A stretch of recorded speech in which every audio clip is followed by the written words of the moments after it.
And now, it's 10 a.m. Let's just get down to it. And it's time for your sports fix. Strap yourselves in, folks. From two guys who have covered the teams you're passionate about for years. We are professionals. This is Jake Scott and Ben Anderson on 97.5, the KSL Sports Zone.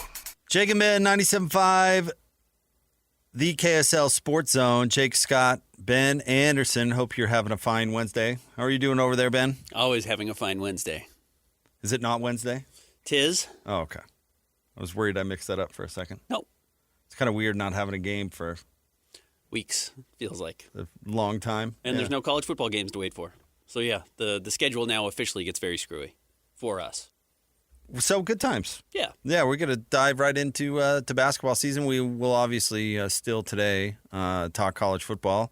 I even had a chance to talk some high school football last night, Ben. I went to our banquet for our high school players of the week. Yeah. And did you rig it? no, but a Skyline quarterback did win one week, Okay. Xavier Kachi. Shout out Xavier. And they got these cool watches from Rockwell Oh, nice. that have the logo of the high school and Oh, really have an cool. engraving on it. It was like if you're giving out something like a trophy or whatever, that was pretty cool. Yeah. But so I went up to him and asked to see it because I wanted to see the Skyline thing, and then I ended up talking to his mom for a long time because she's very nice, but they're from New Jersey and they moved out here, and she's like, if PK obviously from Jersey, like reminded me very much of PK, like a lot of opinions. Yeah. And then I found out in the pathway of the conversation that she went to Virginia Tech. Oh, wow. Well, this is your dream woman. I'm telling you, I connected with this got gal. married too early. I really. She told me she was Michael Vick's tutor. Oh, wow. Okay. They were there at the same time, and she was an English something or other major and part-time job as a tutor for the football team, and was Wow. Michael Vick's tutor. Shout out Miss Kachi. Wow. Yeah. And her son even came around and he overhears our conversation because he was talking to Christian or somebody else. And he's like, "Are you guys talking about Michael Vick?" Like, it was really funny. But talking to her, Ben, transitioning into the news of the day, because it did get me thinking. Yesterday, after the news about Utah selling out its athletic department, I guess I'm not changing my opinion, but I might be a little more understanding, and I guess let me explain it to you. But my wife texted me a link to an article yesterday, and she's like, "What do you think about this?" And I said, first of all, thanks for listening. Yeah. And then This is what our whole show is about. and then I said, I hate it. I hate everything about it. I hate what it does for college sports. I hate it that a local team, Utah, is first. I just, I think we've lost the purpose of it all. When she texts back, she goes, "Well, tell me what you really think." Yeah. It's like, well, I suppose I did have an opinion about that. And again, I'm not going to change it, but maybe be a little bit more understanding from this perspective. So she was telling me about the culture of the school surrounding Skyline football. Mm-hmm. And Skyline has really been terrible pretty much since I've been there, or at least like the early aughts, after they were the football program in the state. Yep. All like 4 years I was in high school, they won state.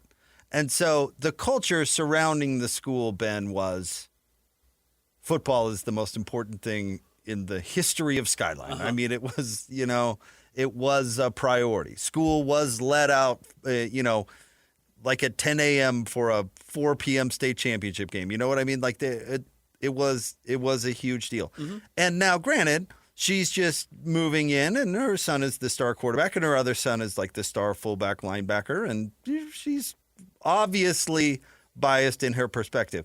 But she told me that she doesn't think that the school has like big football culture. At Skyline. Okay. And it just floored me because it was like, well, that is 100% the opposite of when I was there. And I guess it made me a more understanding of Utah's decision-making. Like, if you lose it, if you lose the culture and it goes away, it's tough to get back. See basketball. see basketball. It's tough to get it back. And if you feel like you have to do something just to continue that football culture at Utah is really good. And I'm not talking about the team. I'm talking about the identity. Stadium, Yeah. the tailgate, the merchandising, there is tons the excitement, yeah. There's tons of juice in the Utah football program because they've won big since 2003. Mm-hmm. So they've built that. I mean, that's 20 years of building something. I get why it would be frightening. Maybe that's not the right word. I get why you wouldn't want to lose it. And that you may go to some drastic means to raise capital, which I don't like the concept of it. I don't like it. I don't. But I kind of thought about it, and I'm a little more, I guess, understanding, taking a step back and having a realization that nobody cares about football at Skyline anymore. Before this year, by the way, because they had a really good year, so maybe it's on its way back. But that came as a bit of a shock to me. By the way, a Highland kid won too. Go Rams. And his family was very nice. It was a cool thing. Did you steal the watch for me? No, I wasn't going to rob one of the high school players of the week. No, okay. I wasn't going to wait for him That's why we're different. outside a broadcast house, lurking in the shadows. That's why I didn't get invited. Going to steal from the. And I like watches. They were, by the way, pretty awesome. Very cool. Like those young people are going to be wearing those watches. Pretty awesome. As I said yesterday regarding Utah's $500 million or whatever the number is going to be, I want to say sellout, but, a deal that they have made with Otro Capital. No, they sold out by definition. Sure. As I said yesterday, I'm skeptical of it. And I'm skeptical of it not because I don't understand the motivation. You look around you, and there are going to be, as I say, the cans and the can'ts. Not the haves and the have-nots. Utah is a have. Utah has won at a very high level in college football. Every year they're a top 15 team in the country. I know last year they weren't, but they are again this year. Like, this is the expectation for Utah. So I understand the desire to keep that in place and then want to have upward mobility still. And I don't just mean in the rankings. I mean, if this dream of going to the Big Ten or making this final cut that we imagine is going to happen between the SEC and the Big Ten, where they lump in a couple of other schools and trim their own fat, and you've got to be in that group, otherwise you're going to be a second-class citizen when it comes to the sport. And you may already be, with all due respect to everybody involved, but look at what the College Football Playoff told the Big 12 already this year. So again, I understand it. I'm skeptical of it, and I don't think it changes the fact that, man, I remember covering the Pac-12 and looking at Cal and looking at a lot of these schools. It's like, wait, you're how much in debt? You're how much in the red with your program? And then you look around and you're like, yeah, I get why your program stinks. Like, you were really bad with money, and a lot of it went into building stadiums and athletic facilities when they didn't have the money to do it. But it does actually come at a cost, and I don't mean financial. I mean you don't end up having the ability to invest other areas of your program because money gets really tight. And yeah, maybe you're living high off the hog for a moment because you get a new stadium or you get a new NIL player, but is it built to actually last? And I guess the counter to that would be, well, if it's not built to survive at all, it's better to survive for another 10 years competing at this level than it is to not have a chance. And maybe it felt desperate behind the scenes at Utah. Maybe they did feel like, hey, if we don't fix this now, we're going to fall behind extraordinarily quickly. And maybe they already felt like they were behind the eight ball when it came to competing with revenue sharing and with NIL. So, I understand it. I'm just skeptical of it. And yeah, it's like if I were to get a job at a law firm and decide, oh man, my Toyota SUV is not good enough, so I better go buy a Range Rover so I fit in. Well, if I can't afford a Range Rover and I lose my house, it doesn't matter if I have a job at the law firm. It doesn't matter if I'm financially insolvent. And that's honestly what I would worry about for Utah is that at when it comes time to pay the piper here, is this going to be worth it? And it better be. I don't know. I think that's a big question. And yeah, there's no way to know. And honestly, we don't have all the details yet of what this is going to look like and how it's going to work. A couple of things. One, you shouldn't be afraid to say that they sold out because that's quite literally what they did. They sold their athletic department, at least in part, to...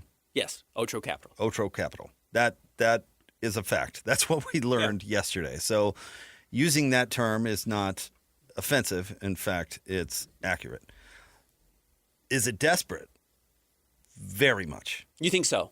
how could you not view it as desperate? And that they went first? Absolutely. They and refer back to what Guy Holiday was talking about in his tweet yesterday, where they were not leading the way. That's not his words, but he indicated they were not huge in the NIL game. Yeah. And you talked about it yesterday. It's trying to keep up with, Ohio State, Texas Tech, whatever, the creme de la creme. They're desperate to do it. They don't have revenue sources. They've tapped out everything else. Yeah. And now they're doing this. So that also is an accurate term that we shouldn't be afraid to use, because they basically admitted that in more flowery language. Other than the first thing that President Randall said at Utah was, this gives us some exciting opportunities in NIL. Didn't even hide it. This is just about paying the players. Now, rewind the tape a year ago. What was Mark Harlan saying coming out of Utah about the future of the program? He was talking about the House settlement, said the salary cap. This is really going to be great for Utah. This is how Utah stays, that as competitive with the big boys. Well, it turns out that nobody wants to sign on to that, basically to limit it to just that, and nobody's going to adhere to those rules, and NIL isn't going away, a subject that you and I have talked about at great length. So what are they going to do now? Mm-hmm. And this is it. It's not get more money from the Pixar guy. Yeah. It's right. They don't feel clearly that there's a pathway through their current donor base to compete at the level of the Joneses, which could be Ohio State or Texas or BYU and Texas Tech. And listen, Utah's actions when it comes to NIL, and don't get me wrong, but it's been very thirsty and it's been very crowdsourced.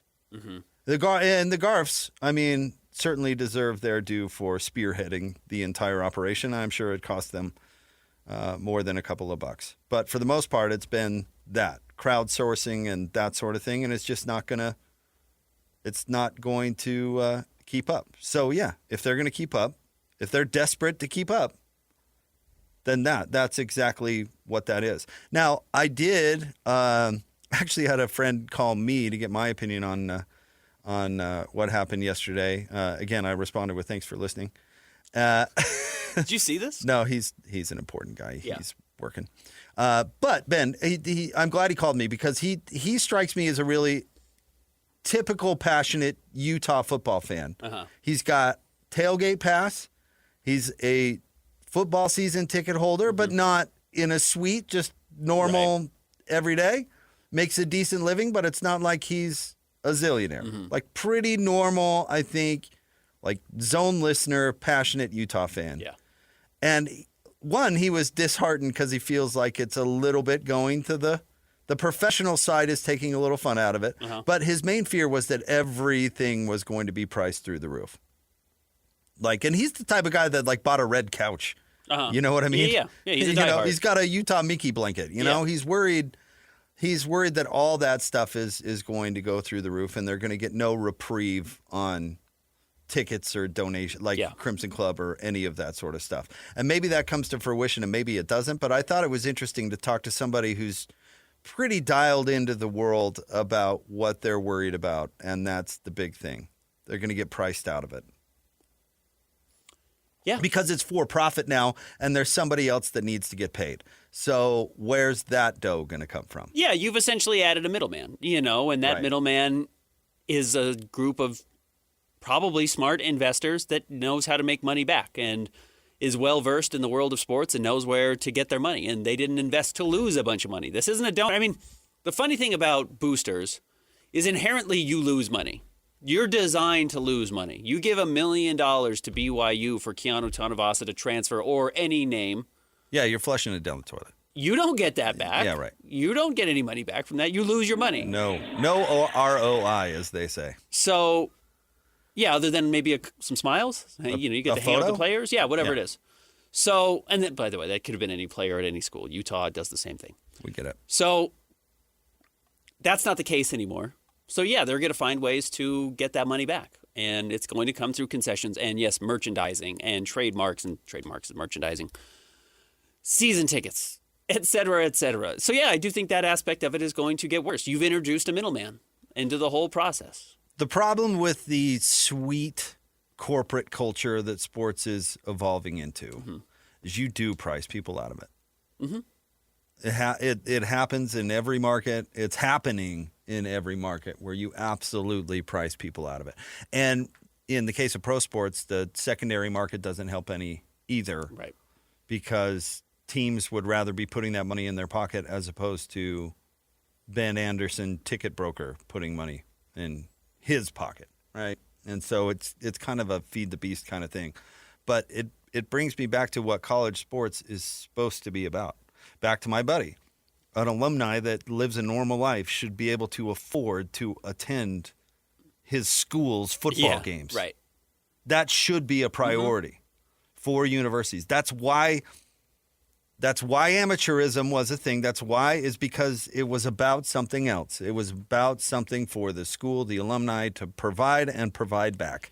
That was the point. And now all that, I mean, if I'm a normal fan, I am worried about being priced out of it. I've talked to multiple BYU fans lately that got priced out of basketball real quick, you know? And I think it should be a priority for these universities to not price their fans out of it because it's not supposed to be about profit. And I sound like a geezer waving my fist at the clouds, but it's the reason the sport is popular in the first place. And it's a little bit of the, as I say, Ouroboros, the snake eating its own tail, which is where we start this conversation, is you saying, well, I understand why they have to sell out to maintain the culture. The problem is, what part of the culture do you lose when you sell out? And is that because now only corporate sponsorships can afford good tickets or access to the players or whatever this is? And then all of a sudden you end up with, and I'm just more well-versed in the NBA than I am any other sport, but like notoriously watch a Houston Rockets game or a Miami Heat game, and like the lower bowls are not full for the first 45 minutes of the game. And it's not because fans are lazy. Oh, Miami. The fans are in the upper bowl. Well, Miami fans are terrible. All the corporations there, though, buy up all the tickets, and it's a bunch of people who are there to show off that they're there and not to actually be a part of the fan base. You know, they're there because it's a business opportunity to take and wine and dine whoever your client is or whatever that situation is. Houston's a huge tech hub, or not a tech hub, but like a business hub. And Miami's just kind of a showy area anyway. So, yeah, the culture that you lose might actually be the fan base that allowed you to get to this point in the first place. And I'm not trying to sound the alarm and say Utah football is dying. I don't think that's the case at all. And in fact, what I said, if there are two people that this really helped yesterday, you and I, because it's good for us if the product is good on the field, because that's what we talk about. You and I aren't putting money in the program. And the fan who sits on the couch and loves Utah but doesn't spend $1 on the team, doesn't have the red couch, doesn't have the Minky blanket, doesn't have season tickets, doesn't travel to the games, doesn't actually have any real financial skin in the game. Good for them, too. They just get to watch other people's money at work. And by the way, if you're a fan and you can do that, God bless you. I think that's a great way to do it if you don't have to be financially invested. Well, let me ask you this question, and I don't know, because I can find examples either way, and this kind of brings us back to Skyline football and the culture surrounding the entire school. Is what Utah's built at Rice Eccles and beyond that we're talking about, is it all about winning? Is winning the only reason that is? That they've been competitive? I won't even say all about winning because it's not like they've won a national championship. They won the league twice and a Fiesta Bowl and a Sugar Bowl. So is it all about winning? It's more about winning at Utah than it is at BYU. Okay. And I think it's probably more about winning at Utah than it is with the Utah Jazz.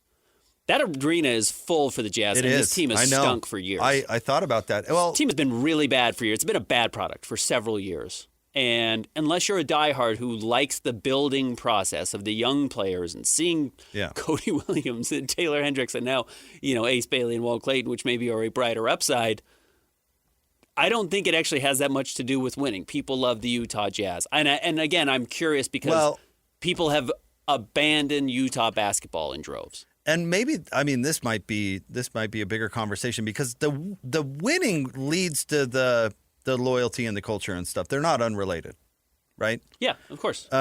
Lavelle Edwards said what he was most proud of was that he built BYU into a game day event, which he no doubt did. And it's maintained, to your point about it's less at BYU, it's maintained its support for the most part through it all and through some deserty stuff. Now, I remember the Gary Croton era and things were getting a little lighter. And when I say lighter, it's like 3/4 full. You know what I mean? Mm-hmm. And when Kalani was losing to UMass there for a second, it was getting a little lighter. But for the most part, it withstood independence pretty well. I would say. And now it's a different world. Like Utah's bowl opponent, Nebraska, they haven't been good forever. It's still 100,000 people in Lincoln every single week. It is. So at some point, it is more durable, I would say. Is Utah to that point? Utah basketball won big from 90 to 96. 98? 98? No, 98. You're right. It was longer than that. So 90 to 98, and then it kind of limped along for a while. Pretty respectable, but certainly not great. So obviously it was not that durable. So there's a different example. I wonder where Utah football is on that, because obviously they're desperate to win. So they think that winning is a big part of it. Yeah. And again, it is related. But I wonder how durable Utah football support is. The sellout streak continued through Witt's 4 and 8 seasons. Yeah. So there was some shaky stuff in November there for a little while, and support seemed to go pretty well. But that was when they were new in the Pac-12, and that was all still fresh. Yeah. So I don't know. I do think they're desperate not to lose it. I think you're right.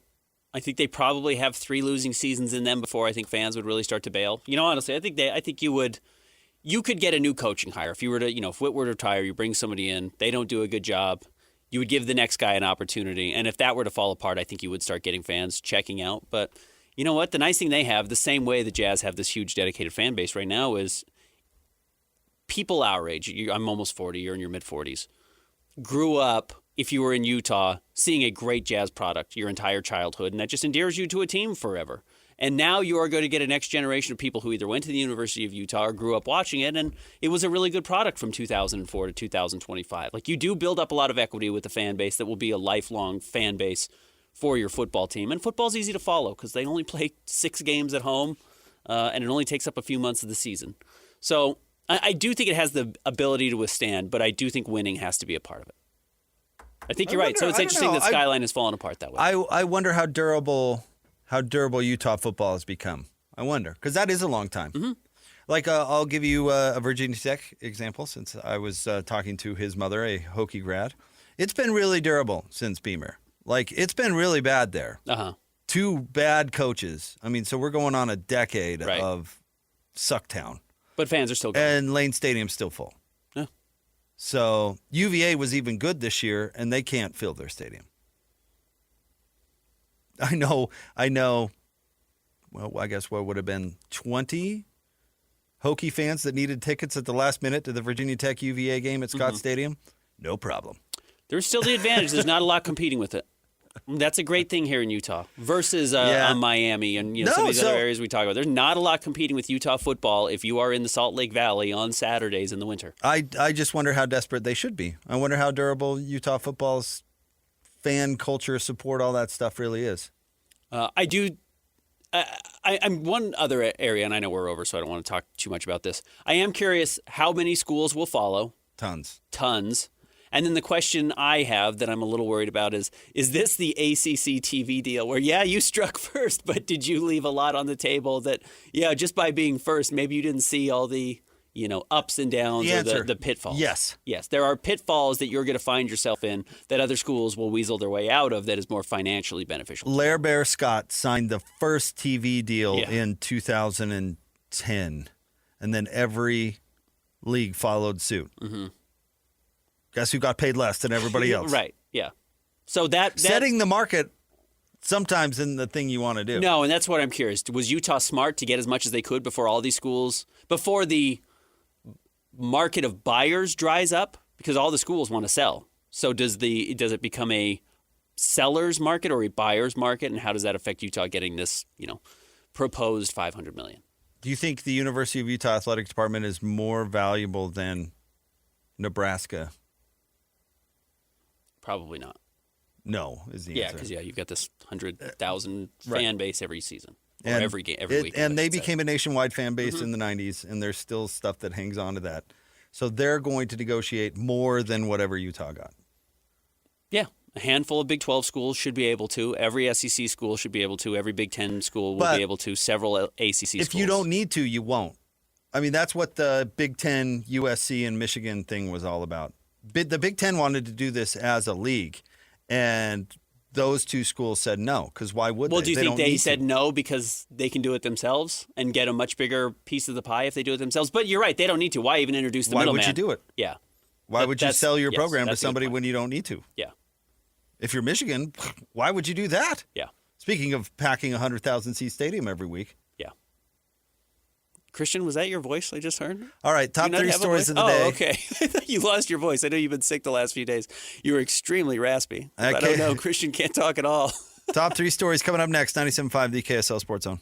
It's time to break down the biggest stories of the day. This is the top 3 stories of the day on KSLSports.com. 97.5, the KSL Sports Zone. Jake and Ben, 97.5, the KSL Sports Zone. Jake Scott, Ben Anderson, thank you for making us part of your day. It's time for the top 3 stories of the day at KSLSports.com. Brought to you by J. Brooks Jewelers. Explore their expertly crafted engagement rings made from the finest materials. J. Brooks Jewelers. All right, Christian, where do you want to start today? Number one, yesterday we kind of joked about Notre Dame joining the Big 12. That's probably not going to happen, Jake. Your guy Bert was taking shots. I will say this, and I'm a little outspoken about it.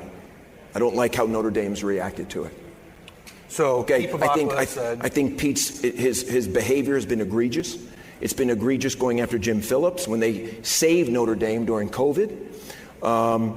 We all knew, and it was very transparent. Hunter was very transparent about it. The chair, that as Notre Dame and Miami got closer together, head-to-head would be a factor.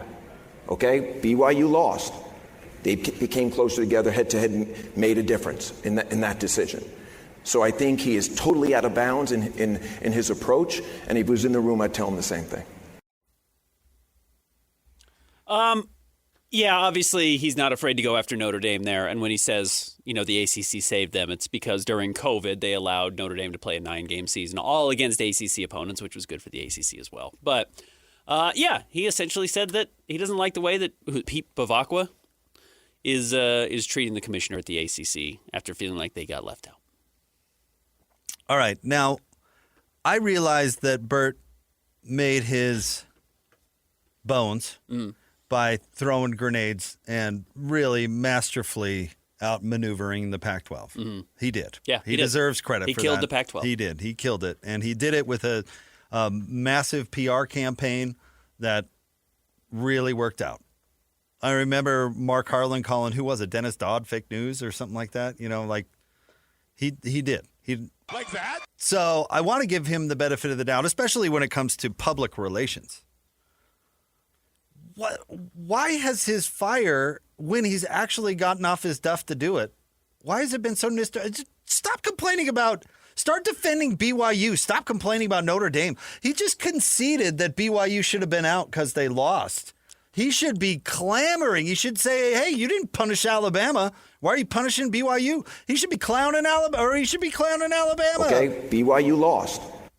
But he hasn't been, he's been, for some reason during this whole process, scared of going after either the college football playoff or the SEC or the Big Ten. Why is he going after Notre Dame?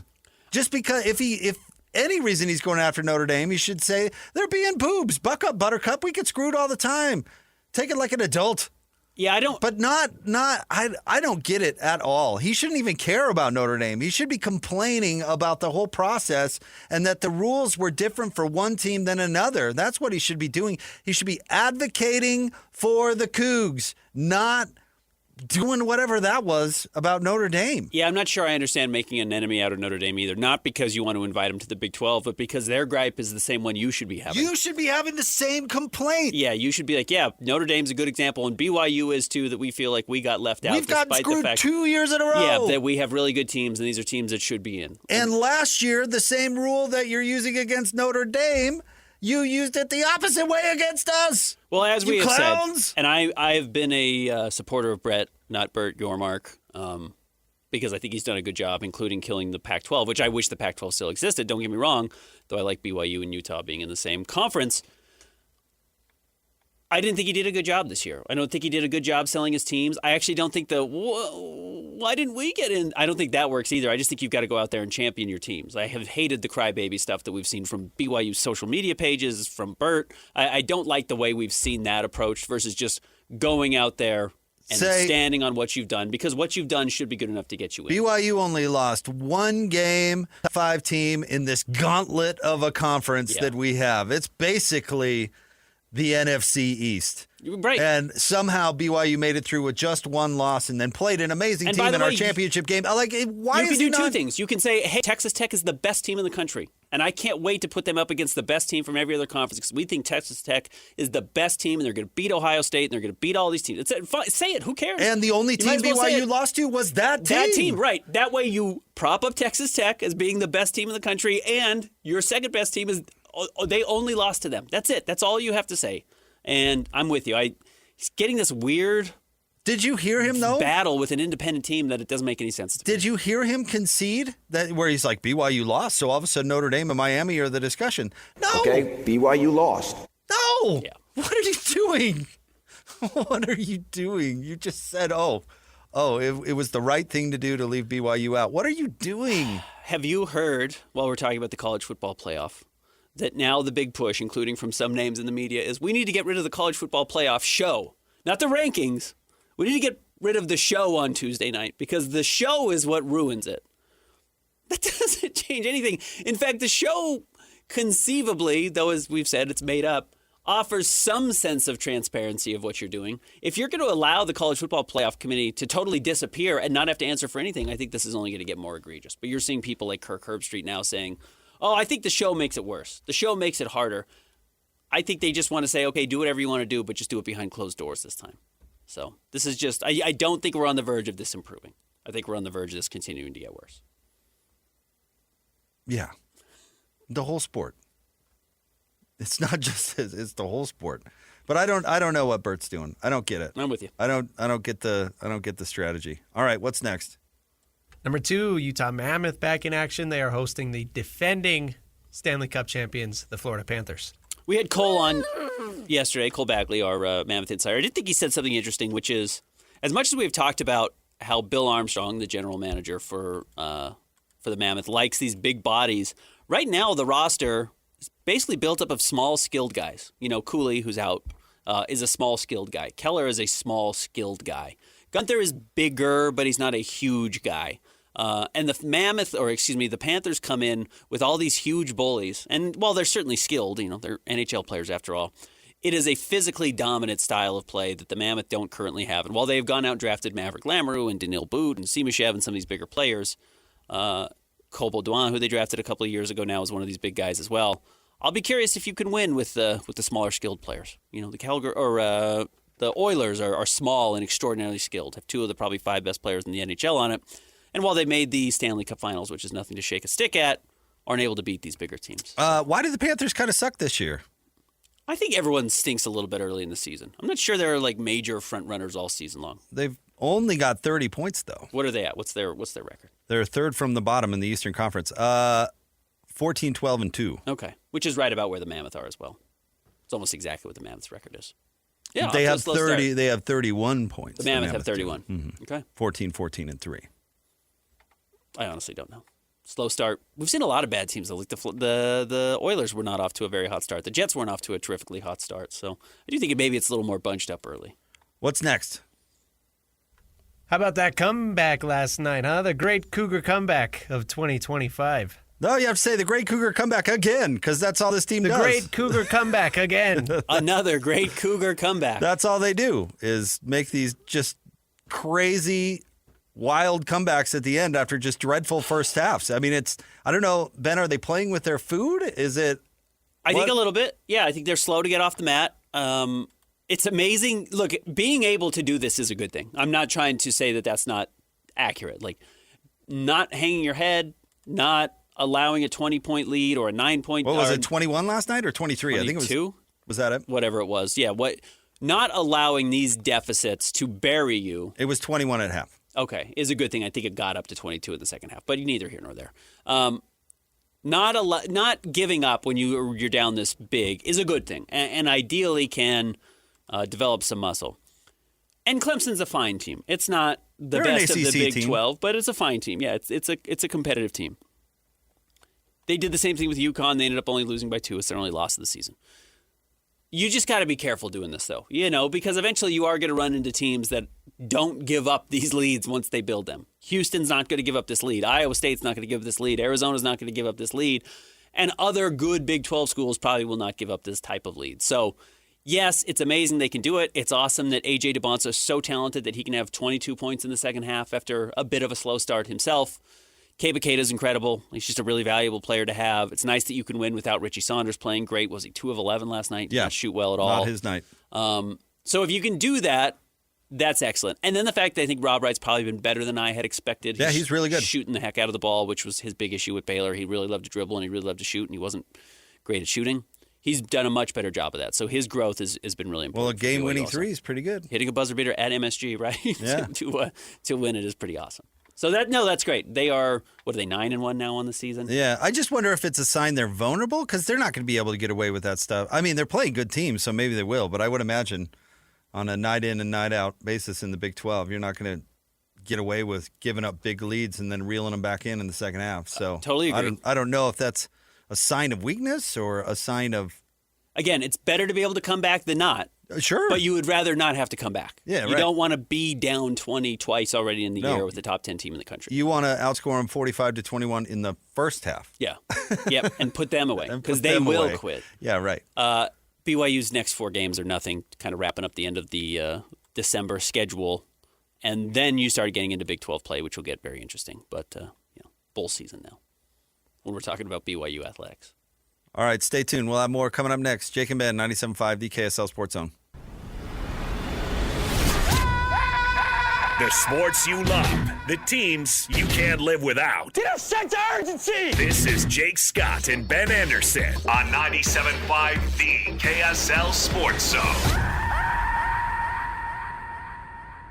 Jake and Ben on a Win Ticket Wednesday. Let's give away some tickets. Caller 12 right now, 801-575-ZONE. You win 2 tickets to go see Toto with special guest Christopher Cross and the Romantics at Utah First Credit Union Amphitheater August 21st. Caller 12 right now, 801-575-ZONE. Ben, I can't believe we didn't put this at number 1 story on Top 3 Stories of the Day at KSLSports.com. This may be the most important thing happening in Salt Lake. Oh. Not just the Okay. sports community. I thought you were going to say the Chicago White Sox won the number 1 overall pick in the MLB draft lottery last night. No, nobody cares about that. All right. Thanks, man. Real Housewives of Salt Lake alum finally. Jen Shaw has been released from a federal prison camp 3 years, basically, early, thanks to good behavior. Yeah, it kept getting chopped down. I didn't see that she was She out. was released I'm today. So the wife of Sharif Shaw, what is Sharif's technically the cornerbacks coach? Yeah, I don't know if it's DBs in general or corners, but Or for Utah. And of course, Utah legend.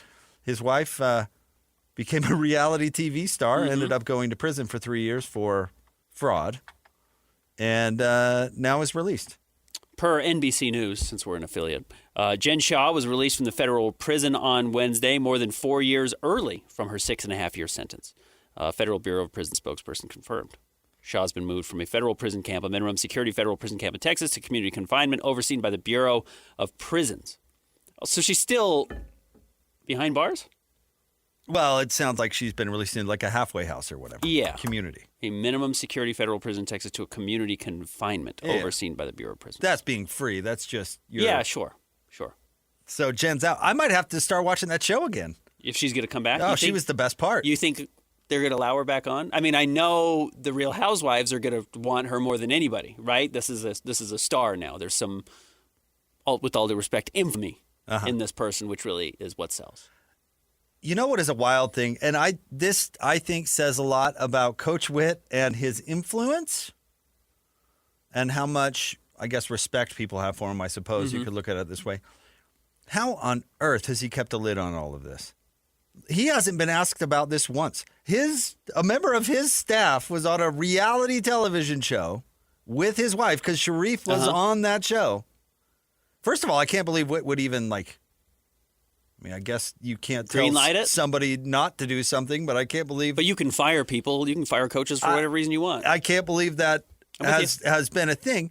And then for it to be such a dramatic thing and her to go to prison. Yeah. And it hasn't touched his football program at all. Like, not a bit. Sharif hasn't been asked about it. Witt hasn't been asked about it. There's been no drama. I do have some bad news for you. Uh-oh. Despite Shaw's popularity on the Bravo show, Is she not coming back? Andy Cohen, who executive produced the Salt Lake reality show, shot down speculation last week about Shaw's possible return to the Real Housewives of Salt Lake City. I wish her all the best in her next life. I would assume she'll wind up on a reality show of some kind, but won't be anything I'm working on, Cohen said on his radio show, Radio Andy. I don't know if I could see Bravo working with her again. We'll see. Listen, I don't follow the Bravo verse very much. I've watched this show, but I am aware of Andy Cohen's brand and what he's all about. And I don't think that honesty is necessarily. He's a promoter. He's built that whole thing. He's executive producer, but he also, he's a promoter of all that stuff. He's just going to promote the drama. I mean, that's the idea behind the show in the first place, right? Mm-hmm. Yeah, there are. Again, I don't know anything about Jen Shaw. I've never watched the show. My only loose affiliation to her is I know what her husband does for a living, and I've probably talked to him 3 or 4 times in my life. Never about his wife, obviously. Worse people than Jen Shaw are all over the television. Oh, sure. Yeah. And get starring shows on Bravo and more. Oh, I got to tell you, I certainly don't approve of her breaking the law, but I am a time served kind of guy. I'd 1,000%. Yeah, for sure. I'd 1,000% tune back into the Real Housewives of Salt Lake if Jen Shaw was back on it. She was the best character. Okay. By best, some people would say worst, but she was the most the biggest draw. Intriguing character, in my opinion, by a mile. And yeah, it is hard to replace stars. And if she's a star, a reality TV star, they get lots of opportunities. So I don't believe our guy for a second. Yeah. Whether it's his show or another, he's right. Jen Shaw will be back on TV soon and making more money than she did before. The sports connections with that show is kind of hilarious. Yeah. An ex-wife of a BYU basketball player. Uh-huh. Dave Rose was on the show, right? No, Dave. No. Oh, okay. Ronnie Mack was on the show. Oh, Ronnie Mack was on the show. Briefly. Okay. I thought there was an affiliation with Dave Rose. There is an affiliation with Dave Rose. Okay, but it's not Dave Rose It's himself. his brother, Justin. Okay. But it's not. It's not Dave. It's not Dave. I apologize to Dave Rose. I get the feeling that he wants to be separate from that. They don't refer to Dave on the show at all. Okay. At all. Like, Sharif's actually on the show. They do not talk about BYU. They don't talk about Dave. They don't talk about any of that stuff. All right. My apologies. All right. To the great Dave Rose. Stay tuned. I mean that honestly. It's Jake and Ben, 97.5, the KSL Sports Zone. What's that? Whether it's the Jazz, Utes, Cougars, or Aggies, these guys have got you covered. Time to eat, fellas. You're locked on to Jake Scott and Ben Anderson. 1, 2, 3, move it. On 97.5, the KSL Sports Zone. Jacob Ben, 97.5, the KSL Sports Zone. We want to remind you to join Hans and Scotty G at RGS Exteriors from noon to 3. That's today, 4235 Farm Road in West Jordan. Go hang out with those guys. I do like this song. I don't know if We Five recorded anything else, but I like this song. Who cares? Yeah, you who get cares? One hit, you're a star. What movie? I thought you were saying who cares to Jake. What? Who cares, buddy? What movie is that where Hugh Grant is making a living off one Christmas song he recorded? It's not Love Actually, right? No. It's the one with the little kid. Yeah, you're right. Love Actually, there is a one-hit wonder. Well, it's an aging star more than, Hugh Grant one-hit wonder movie. Yeah, he's like living the dream. Yeah, he is. He's living everybody's. Music and lyrics. That's what the movie's called? No, it's not. Yeah, the one with Drew Barrymore, right? And No, he's written no. the song. It's a different one. Okay. What is the Hugh Grant movie with the little kid? Not that anybody cares. Willy Wonka? He plays the Oompa Loompa, doesn't he? Man, Christian, you wouldn't believe the Hugh Grant saga. You missed About that. a Boy. About a Boy. Oh, why is Hugh Grant doing all these music things? About a Boy. He writes one Christmas side. He lives in this like super nice pad, and he doesn't do anything ever. Oh. And the whole point of the movie is he finds purpose in like mentoring this young kid. Young Nicholas Holt. Because he doesn't have any purpose in life, because he doesn't have to work, because he can just lie around all day, because he wrote this one song. I think a lot of people would ago. say that's the purpose, is to not work, right? That is the purpose in life. Anyways. I think it's a little more deep than that. Not that I've only seen this movie once, but the idea that you need a purpose in life. You can't just float through it. Yeah. Which does land. But that is the dream. Write some crappy Christmas song that gets played a zillion times every holiday season and just... Told you. Hey, I'll be at the pool. Despite the fact that Dee Snider is known for Twisted Sister, he made all of his money on a Celine Dion Christmas song. Did he really? Yeah, it's like good for Dee Snider. Man, go into that. I told you to go to the Bluebird Cafe. I know you guys didn't make it in Nashville, but it's all that whole thing is all about these songwriters, and it sounds like a grind of a life. But if you can get one, that's it. You break through, and you're absolutely living the dream. Yep. That's why these poor artists, I'm sure, are walking around. Like, if you're, who's PK's guy? If you're Kenny and you're walking around Nashville, how many bozo writers come, like, out of the woodwork, like, everyone's out got of a the alley, screenplay. like, hello, Mr. Chesney. Everyone's got a song. Man, you need to record this thing for me, please. Also, probably pretty advantageous to be Kenny Chesney in that situation of like, I just pick everyone else's best music and they get a tiny share and I get a huge cut. Life's good. I don't know. I think the artists would argue with you about huge cut. Yeah, sure. I think sometimes it's huger than others. Yeah. And depends on the artist. Certainly. Buddy Holly never made a dime. Die broke. That's my goal. That story is crazy. Yeah, he never made money. He was the biggest recording artist in, like, arguably of the 50s, sans maybe. Never had a penny. Like late Elvis or early Elvis or Little Richard or something. But yeah, never made a penny. I think there are a bunch of big. I read a not that anybody cares, a Buddy Holly biography. There's a bunch of litigation afterwards too, like the estate going for it. And wasn't that the Backstreet Boys issue as well? Right? They signed like a 10 album deal with someone who's like, yeah, I get 90% of everything. They're like, well, there's 5 of us. We're splitting it 10% 5 ways. That's the story of the music industry, right? Right. Yeah. I mean, didn't Tom Hanks, your favorite actor, make a movie about that? Elvis. No, ripped all of Elvis's money. No, it's the Oneaters one. Yeah. That thing you do. Yeah. Have we done music movies? Just music, so movies solely about music? Just kind of music movies, not musicals. We've done musicals, just like movies about music, not biopics. We'll have to put that one in the old coffer. Music movies. Like the soundtrack, or does it have to be about movies or about music? You love movies about music. Yeah, but I hate that movie you love about the old lady and the kid. But yet the Harold and Maude? No, that's not about music. That's not a music movie. But the soundtrack is incredible. It's a big sell. Absolutely. It's like The Big Chill. I watched this movie, The Big Chill. Everyone knows The Big Chill. The soundtrack. Horrendous movie. Unbelievably great soundtrack. Might be the best soundtrack ever. Truly. And I'm not even kidding. And it's the only reason people like the movie. The same reason you think it's the only people like Harold and Maude, which I would listen to that argument. But it's not a music movie. I have not one, but 2 copies of that on vinyl. I went to a record store with my buddy Tony, and we were visiting him in Austin, and he was getting into vinyls or whatever. And we go to the record store, and I pick out that record, and I hand it to him. And he's like, dude, what is this? Yeah. Handing me some stupid soundtrack? I've never even seen this. I was like, trust me, man, just get it. Yeah. And then we played it when we got home, and he was like, oh. Yeah, I get it. oh, okay. I certainly get that. I can't wait for all the Gen X people to get my mentions about hating The Big Chill. It's coming. Or boomers. Anyways. Well, it's not a great movie. I didn't like it. It's kind of a downer. But the soundtrack is amazing. Mm-hmm. Ben, I'm still a little bit bothered by our guy Bert and his comments going after Notre Dame.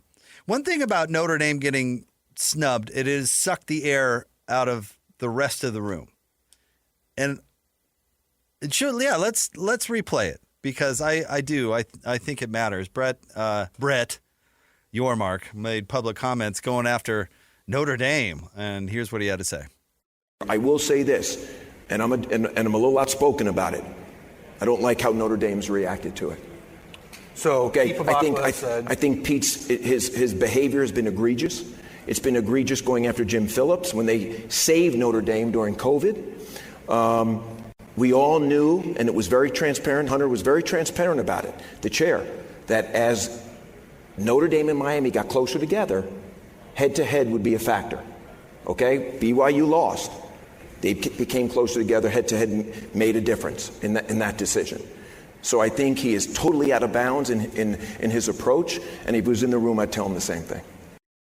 Why aren't you screeching about the opposite thing happened to BYU last year? I do not understand what he's doing. He's a PR guy. That's his thing. Yeah, it's his whole thing. I don't understand. Who's he pleasing? Is he kissing up to the SEC, the Big Ten? Or the playoff committee in general? What is he doing? By saying BYU lost and totally dismissing BYU's argument to get in the playoff, isn't that his job? Where they quite literally have money on the line? Like, part of the reason that Alabama got in this year, Ben, and it's true, part of the reason they got in is because the SEC wailed and moaned and made such a stink last year that they wouldn't even dare go against Alabama this year. It's part of it. Yeah, you may not sure. like it, but it's part of it. He should be absolutely telling everybody who will listen that those bozos on the committee got it totally wrong, and that their inconsistent criteria is a huge problem, and that his conference is getting screwed. Because it's a good football conference. Mm-hmm. If there is a conference that should be arguing for multiple bids, that is not the SEC and the Big Ten. It is the Big 12. So why is he not making that argument? Are you kidding? Why is he even including Miami and Notre Dame in the conversation? He should be saying they should get to the back of the line. I totally agree with you. I don't understand why he is not sidling up with Notre Dame and saying, look, we're building a force to say that this is unfair. And because we know next year you're going to change the rules to adopt Notre Dame and make it easier for them to get in, we want to make sure we get a cut of that pie as well. This feels like a misstep to me from Brett Yormark, and I don't know if it's necessarily going to backfire or... It's just going to have no impact. But it's just not going to have any impact. Yeah, I don't think it's going to put Big 12 any step further, and I think that should just be everything that he's doing. Every step should be about putting the Big 12 in a better position or putting pressure on the College Football Playoff Committee to make sure that more than one school's invited. But I just don't get it. Like, do you think Pavakla cares what Bert has to say? No. Why is Bert sticking up for Jim Phillips? Bert should be going lobbing grenades at the ACC. Their champ can't even qualify. Why are you giving Miami a backdoor in? That league's the worst league I've ever seen. This is a quote sent to us from Christian, and I've looked for it too. I can't find the audio of it, but apparently not Brent, not Bert, but Brett Yormark said, "Was I happy about BYU? No, but I think overall they did the right job." Talking about the College Football Playoff Committee. Listen, it's progress over perfection. Oh my gosh! I actually feel like what happened was rolling. a step backwards. So I do wonder what happened that he's kissing up to the College Football Playoff Committee right now. Why is he siding with them over Notre Dame? Why is he saying they got it right and this is progress when it's clearly not? Because if you're kissing their butt for the benefit of the doubt, listen, they've screwed you twice, and they will do it again. And next they will year. do it again. Yeah. I don't understand his argument here. And the only thing that this committee or the Bill Hancock, the College Football Playoff, the only thing they seem to react to is complainers. You know, Notre Dame is making a huge stink. Well, they're going to get some stupid exception to get an auto bid next year because they're making such a huge stink. Doesn't make any sort of sense. I don't think he has done BYU any favors in this situation. Especially after he saw that Kalani wasn't really going to do it. He needed to jump on it. Why not? I don't get it. Who's he talking to? BYU lost, Yormark said. They became close together, head-to-head, made a difference in that decision. Miami over Notre Dame. And again... But it didn't last year. Why is he leaving that? Yeah, right. Why is he leaving that out? Yeah. My conference got screwed by that exact argument last year. He has the same argument Notre Dame has. Say, Notre Dame, we're glad you're recognizing this injustice too because BYU suffered this injustice to SMU last season.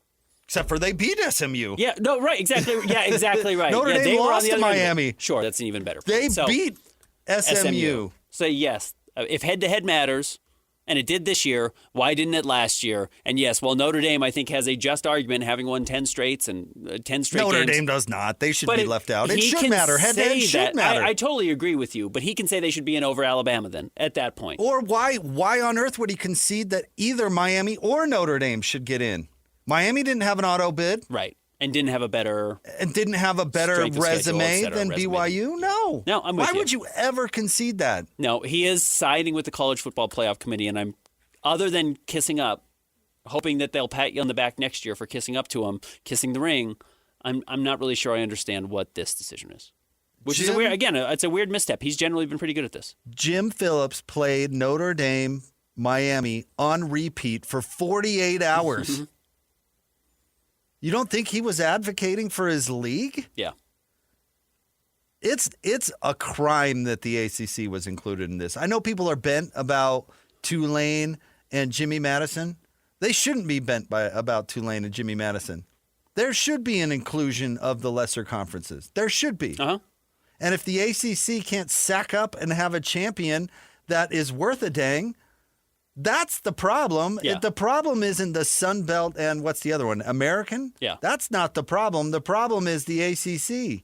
So why do they get the benefit of the doubt and get a team in? What a joke. Yeah, their third place team gets in. The third place ACC team gets in over the second place Big 12 team that had a better record. Miami lost to Louisville and SMU. Yep. BYU lost to Texas Tech twice, once in the conference title game. Yep. Why on earth would the commissioner be conceding anything like that? Yeah. That's crazy. Yeah, why does he have the ACCs back? And I get the ACC and the Big 12 are more closely aligned than they are to the Big 10 or the SEC, and maybe he's trying to find an ally there. But no, you should be fighting the SEC and the Big 10 to get one of their spots or two of their spots versus trying to say, I can't believe Notre Dame's trying to get an ACC spot. That doesn't make any sense. Dude, he should, Brian Santiago, or even the president of the dang university, should be on the phone to Bert right now saying, hey, we're propping up your crap league, and you can't even go to bat for us? Yeah.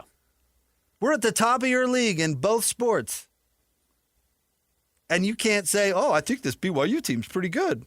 And I do think the ACC needs Notre Dame. I do think the ACC needs to keep that relationship tight. Not that they won't survive without it, but in a league that's not doing anything particularly well on or off the field, having at least a loose affiliation to Notre Dame is valuable. By the way, I hear national people talking like Notre Dame would even consider putting, or the Big Ten would even consider letting Notre Dame park its sports in the Big Ten except for football and do that ACC deal with the Big Ten. I can't believe people are even bringing that up. One, Notre Dame wouldn't do it. Two, the Big Ten wouldn't do it. And if either side would, guess what would have happened, Ben? They would have done it in 1998. I would have thought so. But it's 2025. Agreed. It goes back to our conversation about Utah selling for $500 million. They did it because they have to. Notre Dame doesn't have to. No. They don't have to do any of these things. Not sell their school. I mean, they don't have to join a conference if they don't want to. They don't have to do anything. Not as a football school, certainly. Nope. And if the Big Ten can't handle that, well, Notre Dame's not going to be in the Big Ten. Yeah. And that's been the problem with Notre Dame in the Big Ten for 40 years. Right. Longer. Yeah. Because it makes so much sense. Everything else makes sense. Makes geographically. The teams they play, all of it. Yep. History. Yep.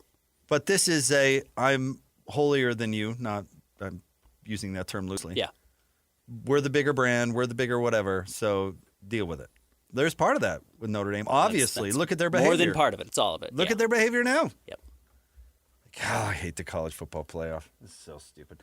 Bring back the BCS. Bring back the computer polls. Man, I'm saying put the top 4 teams in. Win your conference title. ACC, Big 12, SEC, Big 10. I get the ACC stunk this year. Fine. Then you get to beat up on Duke. You get to embarrass the ACC there, and they don't get a big a share. Fine. And I'm sorry if you're punishing Tulane and James Madison in that situation. That's not particularly fair, but all you've done is bring in 6 or 7 more teams to complain that they got the short end of the stick and they didn't. All right, What You Got Wednesday is coming up next. Jake and Ben, 97.5, the KSL Sports Zone. Who's got it better than us?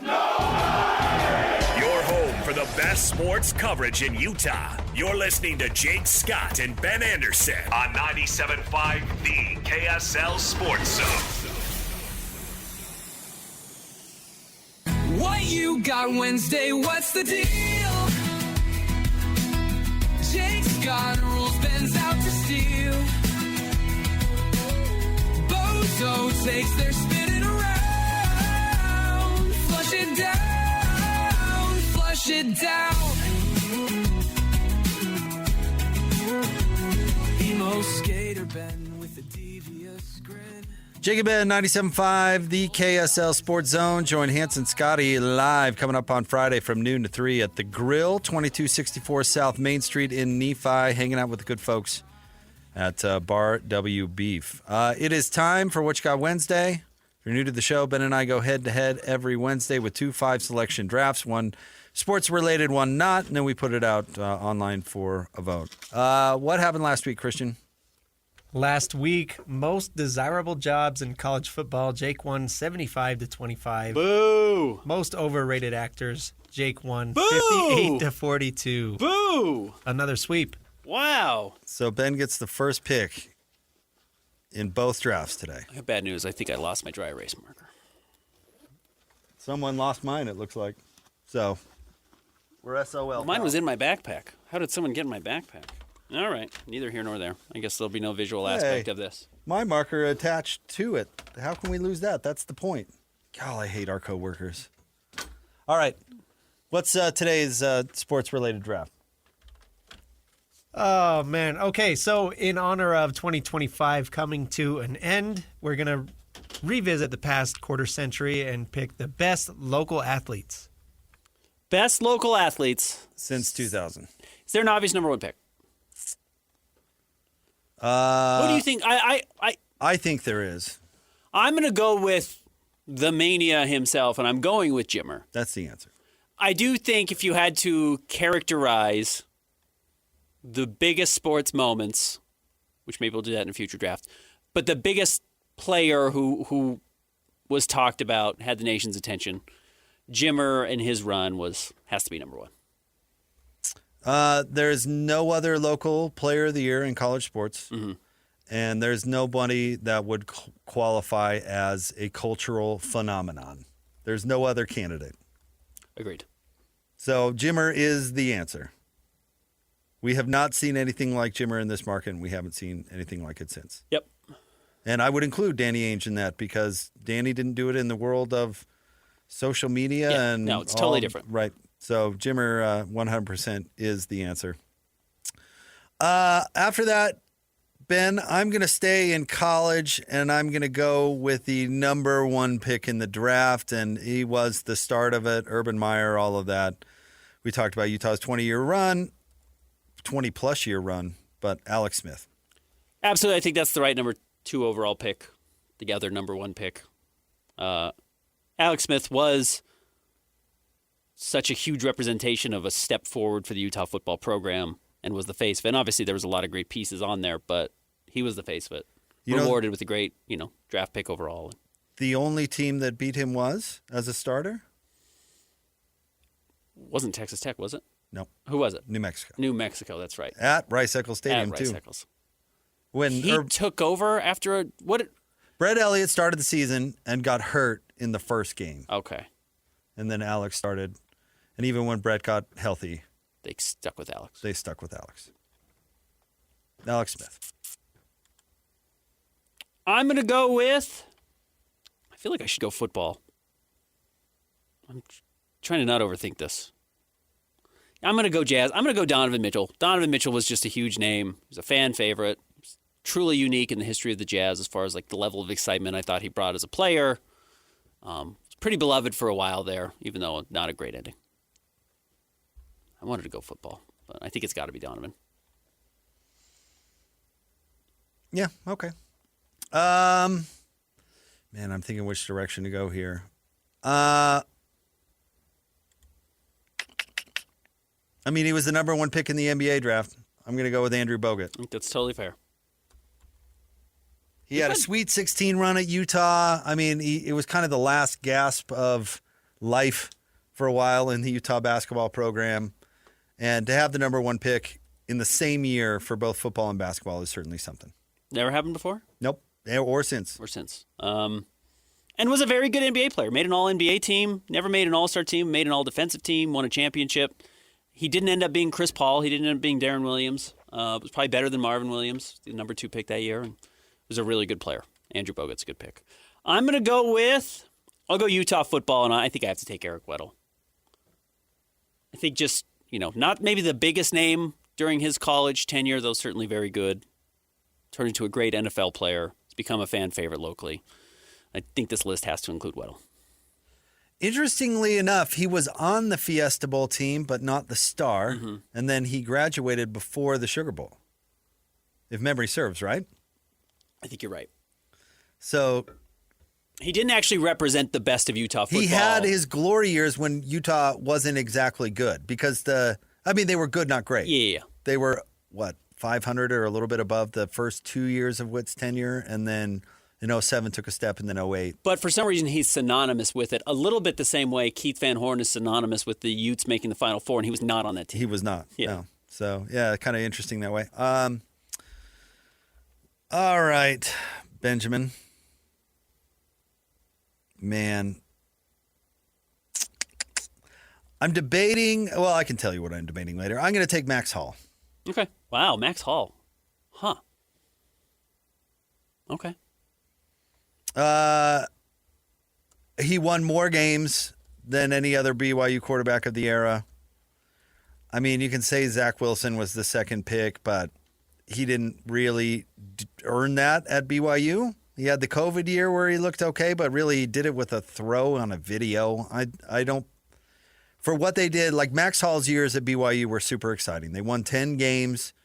Every year he was a starter, and they were top 25 teams. Max Hall. Okay. Yeah, if we're going best player, I think that's a very reasonable decision. I think that's very reasonable. I think I have to go with Damian Lillard, who's been the best local player probably in the pros. I mean, he's a surefire first ballot Hall of Famer, and we don't have another player that's come out of the state in any sport that is in that conversation. Dame could be the number one overall choice, except for he played at Weber State. And that's no knock on Weber State, but, the love for him that developed once he got to Portland is different than even what he had in college. So, I will say Darren Williams. okay. I think Darren's era with the Jazz will be looked upon more warmly than Donovan's when it's eventually said and done. Darren's willingness to come back is different than Donovan. Donovan will not come back. Well, Darren went to the conference finals. Huh? And Yeah, on the floor he was great too. On the floor they accomplished more than Donovan and Rudy did. And I think the Darren Booz era will be looked upon more warmly than the Donovan Rudy one. As we get 5, 10, 15 years away That's from what I'm it. I saying. think you're right. Yeah, I think that's totally fair. I don't think you're wrong. This is my last pick. Boy, there's a lot of good names on the board here. I'm going to go a little bit outside the box. I'm going to go with Michaela Skinner. Talking about a gymnast who ended up, representing the country at the Olympics and was a very good gymnast. Obviously, the Red Rocks have been legendary for my whole life, so I'll go Michaela Skinner. I'm trying to decide how outside of the box I want to go here. On my last one, I'll take Haloti Nada. Oh, okay. High school athlete. Highland High. Yeah. Mr. Grable's class. I wonder if he remembers old Mr. Grable. And then ducked the Utes and Cougs to go to Oregon, and then is a Hall of Famer himself, Super Bowl champion. Haloti Nada. Yeah, maybe not make the Hall of Fame, but he's in the conversation. We'll see. All right, recap. Ben had the number 1 overall pick. He went Jimmer Fredette, Donovan Mitchell, Eric Weddle, Damian Lillard, and Michaela Skinner. Jake went Alex Smith, Andrew Bogut, Max Hall, Darren Williams, and Haloti Ngata. Rudy. I mean, Rudy is going to the Hall of Fame. Rudy, I think Donovan's probably going to get there. Because the NBA, everyone makes the NBA Hall of Fame, but Rudy's like a lock to make the Hall of Fame. I had to pick between Rudy and Darren, and I picked Darren. I think that's totally fine. Taysom Hill. I didn't pick Taysom Hill because of the era he played. And he didn't win as big as Max Hall, not even close. Luke Staley. He was in the 90s. 2001, he wins Doak Walker. In 2001? Oh, yeah, under Croton. Nate Orchard. Yeah, also a fellow Highland alum. Star Lotulelei. It's hard to forget how big of a star he was. So Next. This one, it sounds funny, but we're going to go with things that are dying in our culture in honor of The Golden Globes. Or the nominations are out. which I am more into the award shows this year than ever before because I think my sister-in-law, knock on wood, might get a big award or nommed, so we're excited. But Well, not to downplay her achievement. Sorry, Ben. yeah, no. And they don't do costume design in Golden Globes, so that's fine. Knock the Golden Globes all you want. All right. Ben has the number one pick, and this is so broad, I don't think there's... Things that are dying in our culture. I'm going to go with appointment television. Okay. That used to be it. I remember the shows I would watch with my mom. I remember the shows I would watch myself. I had to be home at a certain time of day to be able to watch a show, and that simply does not exist anymore. In fact, it's more likely someone brings up a show. You brought up a show on Netflix right now that I'd never heard of, that I would like, designed for people like me that I'd never heard of before. And now it's great. I'll watch it, but I don't have to go anywhere to watch it or set up time. It'll make time for me, so appointment television. I'm going to stay, I mean, maybe a lot of these, since we're talking culture, are going to be Hollywood and that sort of thing, but A-list movie stars. Okay. There are very few A-list movie stars anymore. First of all, you used to have A-list movie stars to open movies, and they don't even care about that anymore. Right. So, I mean, you can think of your boy Chalamet, right? How many A-list movie stars are there really out there anymore?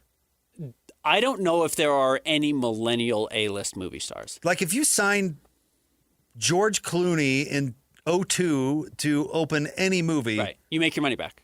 You're open it. Like if you've looked this year, you probably follow this stuff closer than most people, but like Julia Roberts, Sydney Sweeney, all these formerly A-list stars, The Rock opened movies this year, and they all bombed. Yeah, Brad Pitt, nobody saw F1, but also didn't open. You know, it had some opening. But most of the stuff now, the movie star, it doesn't really matter. Well, and to link this in, this whole conversation, one battle after another, which probably is going to win Best Picture at the Oscars and Golden Globes, led by Leo, is going to lose $100 million. And it's probably the best movie of the year, you know? So, I think you're totally right. I think that's fair. All right, I'll actually go a little outside the box here. The 9-to-5 job. Nobody is able to turn off their phone or their laptop at night. It's not what companies expect of you. You have to be able to answer emails. You have to be available at times outside of 9 to 5. It's just not a thing anymore. Some people have some left over. They're going to go away pretty soon, too. We're just not seeing kind of your standard Monday through Friday, 9 to 5. I don't think that really exists. All right. My next one. Maybe I'm jaded because of the business we're in, and that doesn't exist at all, but... Well, there's still traffic before 9 and after 5. There is. All right, I'm trying to think of the best way to.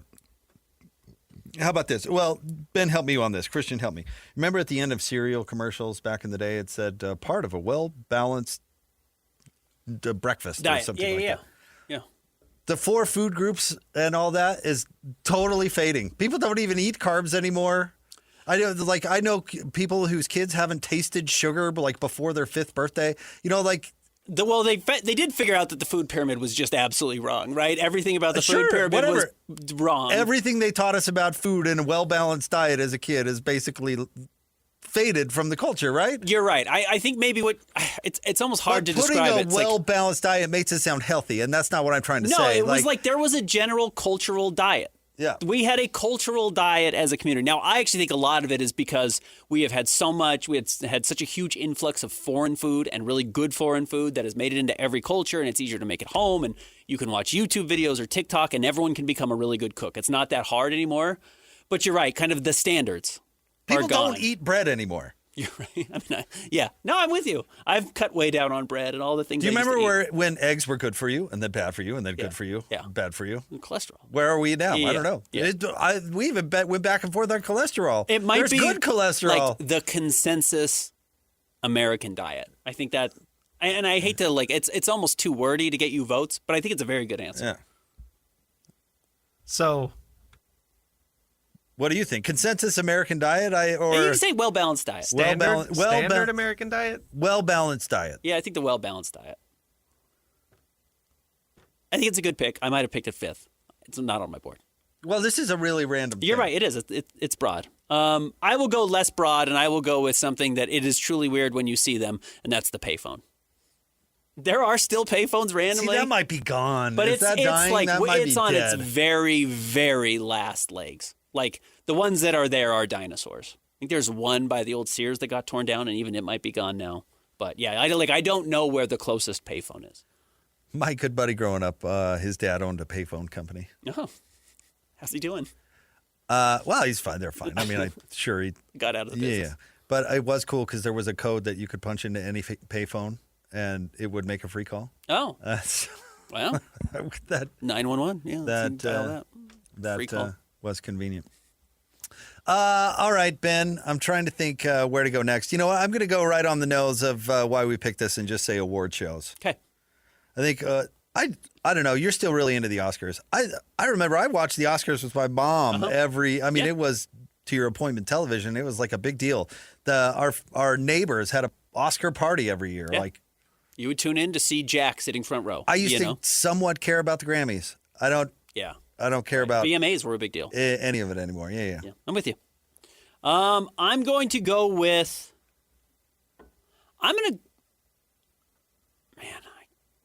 I'll go with the idea of experts. We don't trust experts anymore, whether it's science or teachers or professors or whatever it is. People I think we used to consider as experts in the community, we undercut them because there are so many voices coming back immediately, whatever comes out. So I'm going to say the death of the quote-unquote expert has happened in our society. All right. I'm going to go. How about this? You guys, well, you tell me. Fairness in college football. Sure. Dying. We don't care about fairness anymore. Yeah. Sports, not equality. But it's not fairness in every sport. It's specifically Football, college fairness. sports. Yeah. Yeah, I'd say basketball. Yeah, I'd say college sports fairness. Fairness in college sports. I think that's totally fair. Christian, what pick is this for me? This is my last pick? Final pick. Oh, man. I better do a good one here. I will go. I hate to just piggyback off of kind of what you've been saying. I'm just going to go with big movie releases. Unfortunately, there are still some. You might get 2 a year where it's kind of talked about that a big movie is coming out. But really, I mean, like the last big movie I think the general public cared about coming out was like Oppenheimer or the Barbie movie. Man, I don't even know. Like Maverick is what I would say. Yeah, Maverick was a huge one. And that was post-COVID. It was like a big deal that was coming Yeah, they out. said it saved the movie industry. I don't know if it saved it. I think maybe it was just a last gasp. If you're paying attention to Netflix buying Warner Warner Brothers Hollywood. or Paramount, like that is gone. The big movie release is going to go away. And it already is. I mean, it's. I still love going to the theater. I try and go as much as I can, but it's not what it once was. Okay, this one will get me no votes, but I did notice this last time I was buying a car. The sedan. Yeah, you're right.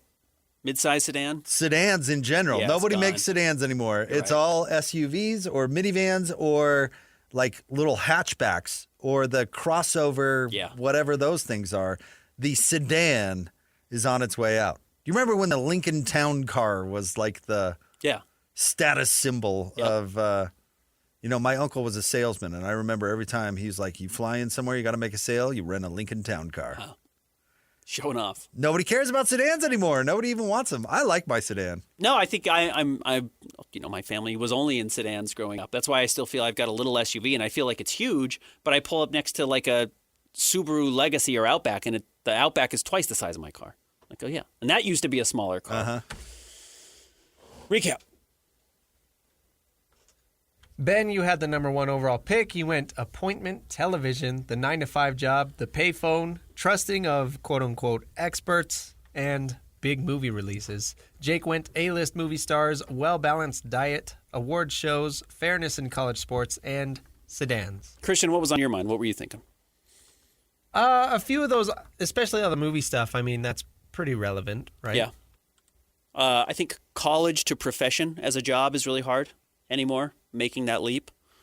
Cords, even though there's cords everywhere, everything I look at is cords, but fewer things have cords than they used to. Controllers of every kind, phones of every kind, headphones of every kind. I would Generally say don't have buying headphones. like physical music. Yeah, DVDs, CDs. See, I think Vinyl those are back. more CDs than and ever. DVDs are dead. Yeah. Vinyl is back. CDs are back a little bit. But as like a collector's item, not as. And there's like a niche 4K Blu-ray community. Yeah. There is, but it's not. It's not where you go to Best Buy anymore. No. letter writing. Was Blu-ray ever even part of the culture? I put that in Laserdisc. So it has, the 4K people have come back, and there is the same way vinyl people exist. Okay. There is a group of that. I was going to say, and maybe it's already dead too, outside of like very niche sports cars, manual transmissions. But you can't find a manual transmission. Oh, I'd anywhere. love to have a manual. I would too. I would totally. But get you one. can't find them. Nope, you certainly can't. All right, wrapping up the show next. Jake and Ben, 97.5, the KSL Sports Zone. The sports you love, the teams you can't live without. Get a sense of urgency! This is Jake Scott and Ben Anderson on 97.5, the KSL Sports Zone. Two amigos on their ways, talking sports.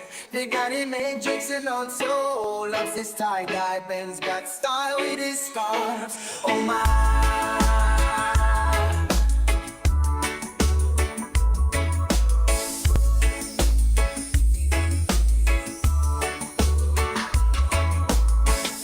From the islands to the... Jake and Ben, 97.5, the KSL Sports Zone. This segment is brought to you by Peach Doors and Windows. Amazing home transformations begin with Peach, where 5-star reviews are the norm. Call them today for your free in-home estimate, 801-566-1255. Peach Doors and Windows. Also want to remind you about the Hercules Hero of the Week. Got to hang out with some of the folks from Hercules last night, which was great.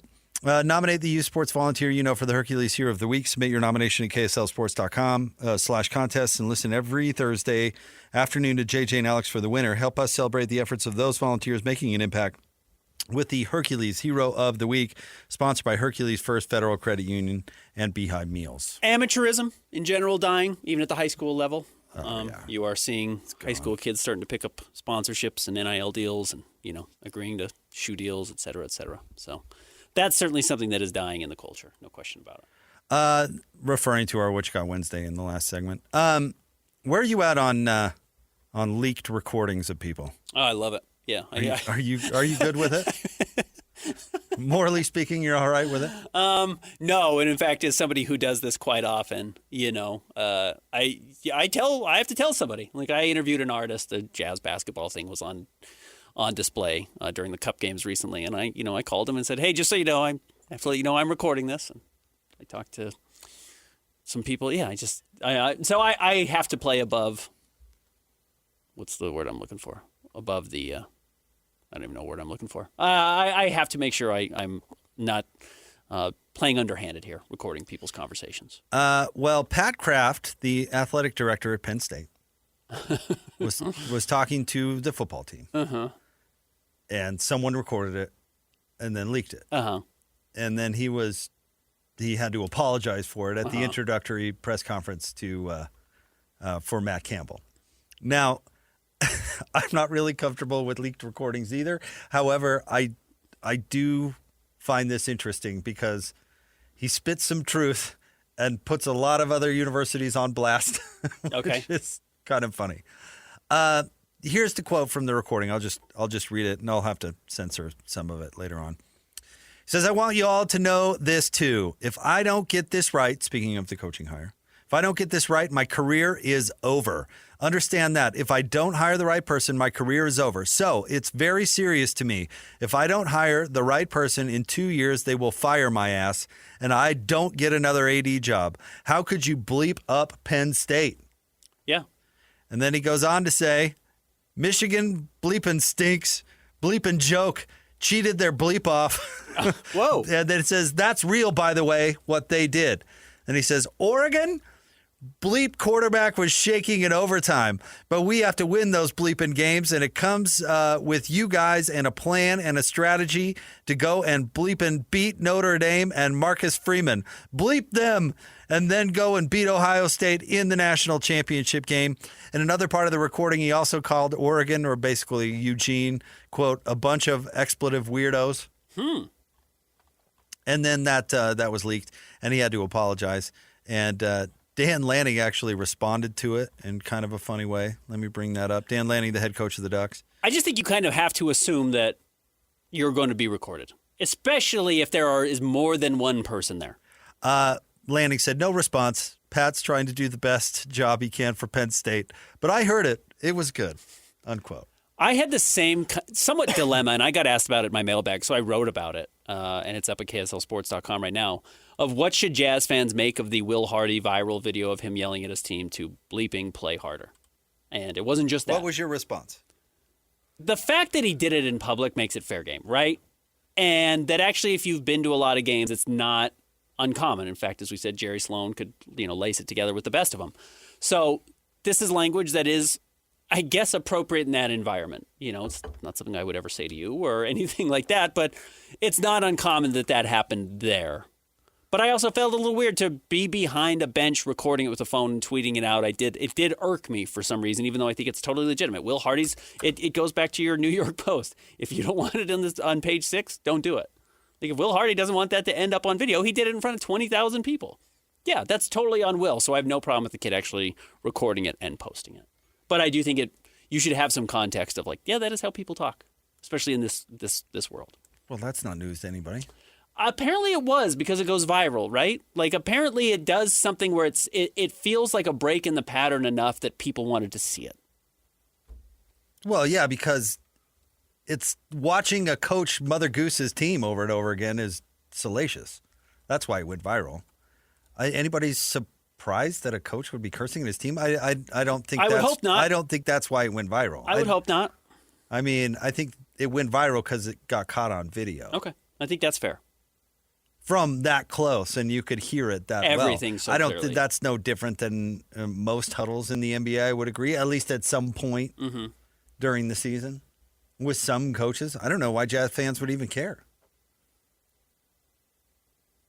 No, because it didn't go viral because, oh, look at shame on this coach. It went viral because, look at this maniac angry coach. Yes. There's also context of them being a bad basketball team. Yeah, there is. There's more to it. But I initially, when I got the question, I was a little irked almost to write about it. It felt almost like you were breaking the code of what you were recording. And you're not. He's doing it publicly. So it's totally fair game. But it's not like he was abusing anybody. I don't think. No, not at all. Maybe verbally a little bit, but that's come to expect that with sports. I think that's not outside the bounds for most people. 100%. Yeah. No, that's why I had to kind of walk through it and correct myself that it was okay. So I think we should record everything everybody says privately. That's what I'm saying. Or publicly. Tweet it out. I get your point, though. Certainly, if you're speaking to a team full of people, there's a good chance that somebody's going to record that in today's day and age. You should probably be smarter than that. Yeah. Anything you say has a real chance to be used against you in a court of law or otherwise. I mean, all this AD had to say was, there's a lot on the line here, and we're not that far away because we don't think we're that far behind Oregon or Michigan or Ohio State or whatever message he was trying to get across. I do love that he threw out there that Michigan cheats their cojones off, and that's real. That's pretty funny. And again, as we all know, but again, until you actually hear somebody say it, you kind of have to have some doubt that maybe it's the truth. But I just do love that these people and teams all hate each other. Jim Harbaugh put a mustache on some bozo and sent him out to spy on the other team. Yeah. And Brett Yormark can't wait to go out and go after the Notre Dame AD. They really do dislike each other, and they can't wait to voice it. They usually have some decorum, and sometimes it fades away. All right, Hans and Scotty G are coming up next. Stay tuned. We'll talk to you tomorrow on the Jake and Ben Show, 97.5, the KSL Sports Zone.